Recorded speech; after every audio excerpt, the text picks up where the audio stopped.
their families or their cars. And again, thank you so much, all of you, for coming tonight. So, Judge Archuleta, if you'd start, that'd be great. I get a minute, you said? A minute, yes. Pete's got a timer if we can't get the one on the screen to work.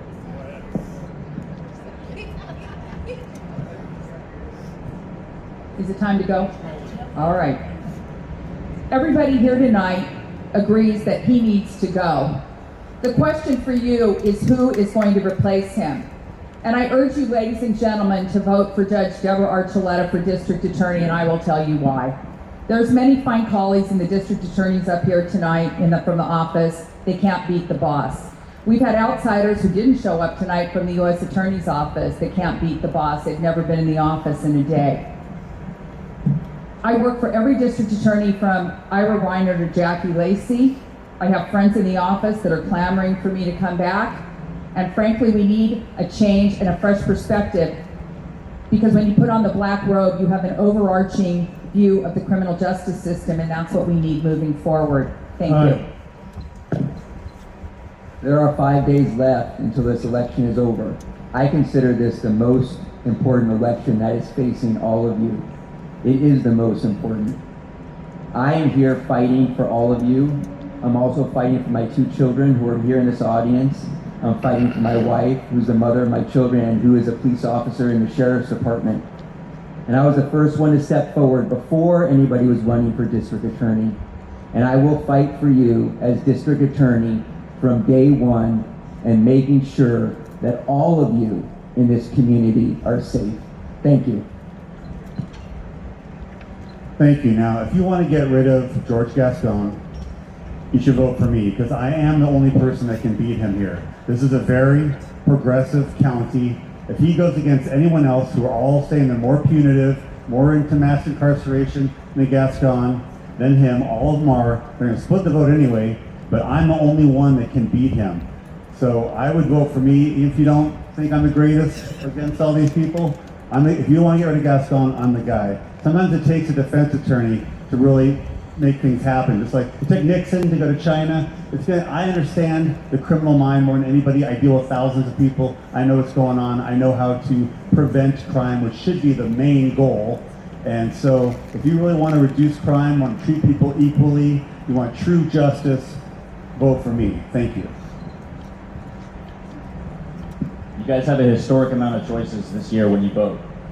And many of them are really, really good choices. It's almost becoming more of a situation where you want to pick your flavor, what type of DA's office you want to have.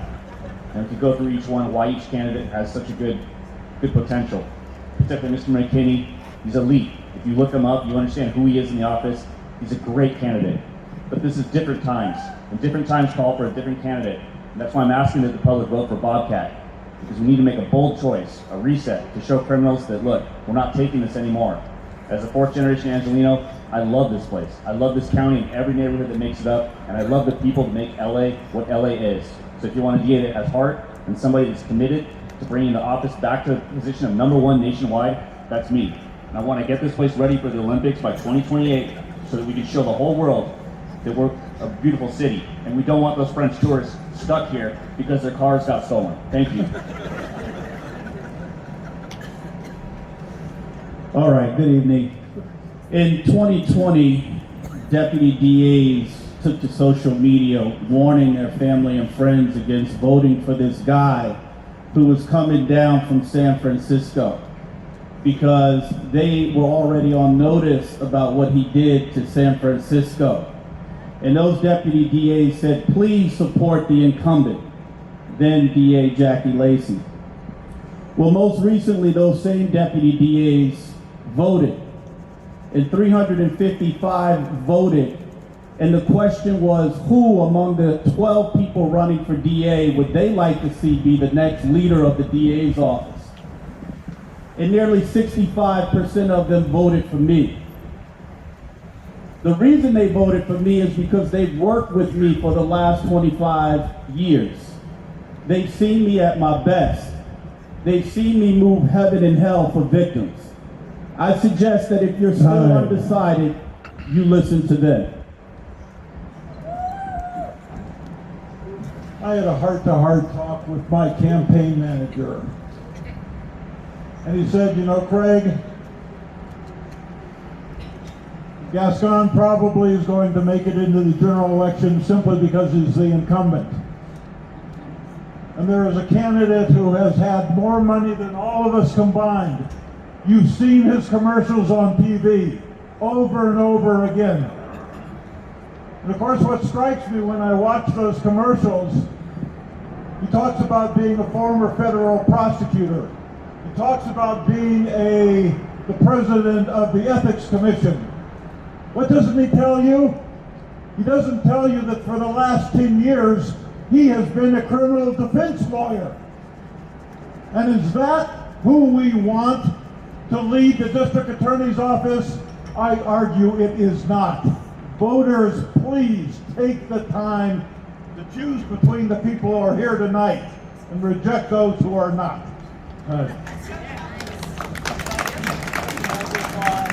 Hold the applause, please.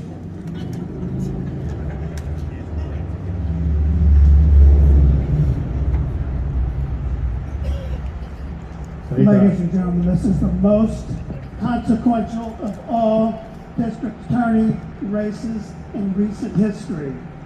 There are 5,200 people in our Department of Corrections with sentences of life in prison without the possibility of parole. Mr. Gascon is lobbying Sacramento to release them. I put many of them there. One of them I put there had a death sentence that was reduced to life without the possibility of parole. This was the most dangerous man I've met in my entire career. If this man is ever released, he will kill again. I'm telling you, these are some of the most dangerous people ever. They should never, they can call it warehousing or whatever, mass incarceration. I will protect you. I will stop this. There will be no sanctuary in Los Angeles County. Hold your applause till after we're done. God willing, there will be a post-Gascon time coming up real soon. And you are going to need someone that has strong leadership and experience to fix the things that George Gascon has broken. I have been advocating and fighting for each and every one of you for 33 years as a prosecutor, trial attorney, and in management. From day one, I fought against George Gascon's directives, and I'm still fighting today, and I'm proud to do that. And what I am going to ask every one of you today is tell your family and friends not to vote for George Gascon.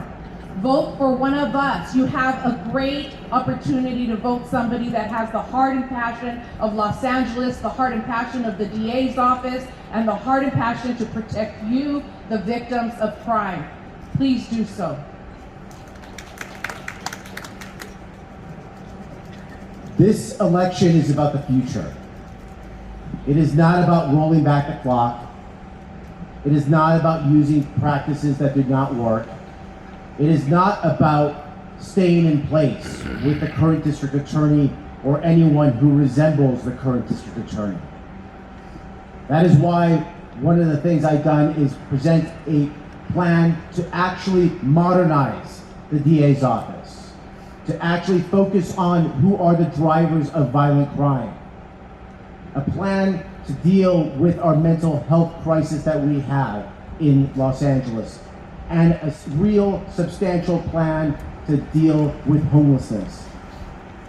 You can see all of it on my website. If you go to eric4da.com, it's all in there. That is the plan for the future. This is about the future. This is not about George Gascon anymore. This is about how do we make our communities safer both today and tomorrow and in the next 20 years. I got one last question for all the people on this panel. If one of you was lucky enough to be, in November, elected DA to replace George Gascon, show of hands, would you give serious consideration to hiring one or more of the people on the panel right now with you to be part of your senior management staff?